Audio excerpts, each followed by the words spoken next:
नाज़रीन किराम अस्सलामु अलैकुम वरहमतुल्लाह। बहुत ही अहम सवाल के साथ आपकी खिदमत में हाजिर हुआ हूँ।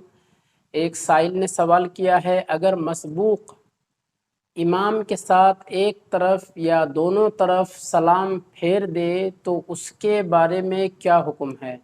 सवाल मुबहम है, इसको और वाज़ेह करते हैं। मसबूक उस शख्स को कहते हैं जो जिसकी रकत छूट जाए, यानी इमाम साहब ज़ुहर या असर या मगरिब इशा या फजर कोई भी किसी भी वक्त की नमाज पढ़ा रहा होता है और मसबूक यानी जिसकी रकत छूट जाए, एक या दो या तीन रकत छूट जाए और इमाम साहब की इक्तदा में वो खड़ा हो जाए। अब मसबूक के लिए हुक्म ये है कि जब इमाम सलाम फेर दे दोनों तरफ तो वो खड़े होकर के अपनी बची हुई रकतों को वो पूरी करेगा। यानी अगर कोई ज़ोहर की नमाज़ पढ़ने के लिए गया, इमाम साहब ने 2 रकत पढ़ लिया और 2 रकत में उसने शिरकत किया, तो अब 2 रकत इमाम साहब के सलाम फेरने के बाद उसको पूरा करना ज़रूरी है। फिर तशहुद, दुरूद शरीफ और दुआए मासूरा वगैरह पढ़ करके सलाम फेरें। लेकिन अब सवाल जैसा कि किया है साइल ने, अगर मसबूक इमाम के साथ एक तरफ या दोनों तरफ सलाम फेर दे तो उसके बारे में क्या हुक्म है।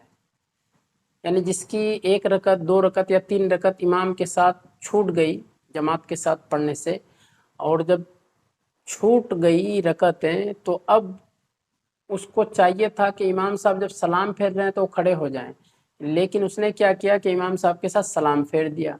जब सलाम फेर दिया तो ऐसे शख्स के बारे में क्या हुक्म है। जी हाँ दोस्तों, ये जो लोग रोज़मर्रा इमाम के साथ बाजमात नमाज अदा करते हैं, ये ऐसे लोगों के लिए ये मसला है। और अगर आप भी नमाज पढ़ते हैं तो इस मसला का हल आप समात करें, ये बहुत अहम मसला है। देखिए, जवाब मुलाहिज़ा फरमाएं। मसबूक अगर भूल कर इमाम के साथ एक तरफ सलाम फेर दे और फिर फ़ौरन याद आ जाने पर खड़े होकर अपनी बकिया रकत पूरी कर ले तो उस पर सजदा सहो वाजिब होने या ना होने के बारे में ज़ाब्ता ये है कि अगर उसने भूले से सलाम इमाम के साथ मुत्तसिलन फेरा था, यानी इमाम साहब यानी उसके सलाम कहने के अल्फाज इमाम के बिल्कुल साथ साथ अदा हुए थे, अल्फाज की अदायगी में इमाम के मुकाबले में ज़रा सी भी ताख़ीर नहीं हुई थी। अगरचे आम तौर से ऐसा होना बहुत मुश्किल या शाज़ो नादिर है, तो इस सूरत में उस पर सजदा सहो वाजिब नहीं होगा, लेकिन ऐसा होता नहीं है, थोड़ा सा आगे पीछे तो हो ही जाता है। लेकिन अगर मसबूक ने इमाम के बिल्कुल साथ मुत्तसिलन एक तरफ सलाम ना फेरा हो बल्कि उसके लफ्ज़ अस्सलाम कहने में इमाम से ज़रा से भी ताख़ीर हुई हो, जैसा कि आम तौर पर होता है, तो उस सूरत में बकिया रकात पूरी करने के बाद आखिर में सजदा सहू करना उस पर लाजिम है।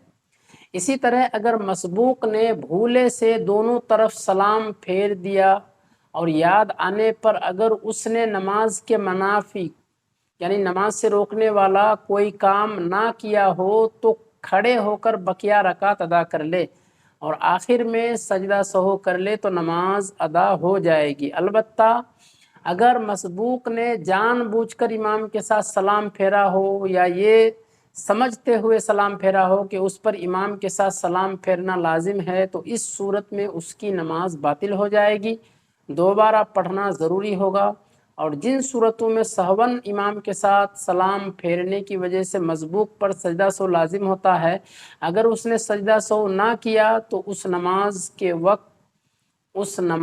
के वक्त के अंदर वो नमाज वाजिबुल इयादा होगी। फतवा शामी में है, वल मसबूक यसजुदु मा इमामिही फ़इन सल्लमा फ़इन काना आमिदन फसदत व इल्ला ला वला सुजूद अलैहि इन सल्लमा सहवन क़ब्लल इमाम औ माअहू व इन सल्लमा बादहू लज़िमहू लिकौनिही मुनफरिदन हीनाइज़िन। तो ये तफसीली इबारत है दोस्तों, ये दुरुल मुख्तार की इबारत है, फतवा शामी की इबारत है। فتویٰ عالمگیری کی عبارت ہے، اسی طریقے سے کئی کتابوں کی عبارت میں ہے جس کا خلاصہ ہم نے آپ کے سامنے بیان کیا۔ جی ہاں دوستو، امید کرتا ہوں آپ کو ویڈیو بہت پسند آئی ہوگی۔ آپ ہمارے چینل میں اگر نئے ہیں تو سبسکرائب کریں اور لائک کرنے نہ بھولیں، اپنے دوست و احباب تک صدقہ جاریہ کی نیت سے ضرور شیئر کریں۔ اب اپنے بھائی رئیس احمد کو اجازت دیجیے، تب تک اپنے اور اپنے اہل و عیال کا خیال رکھیں۔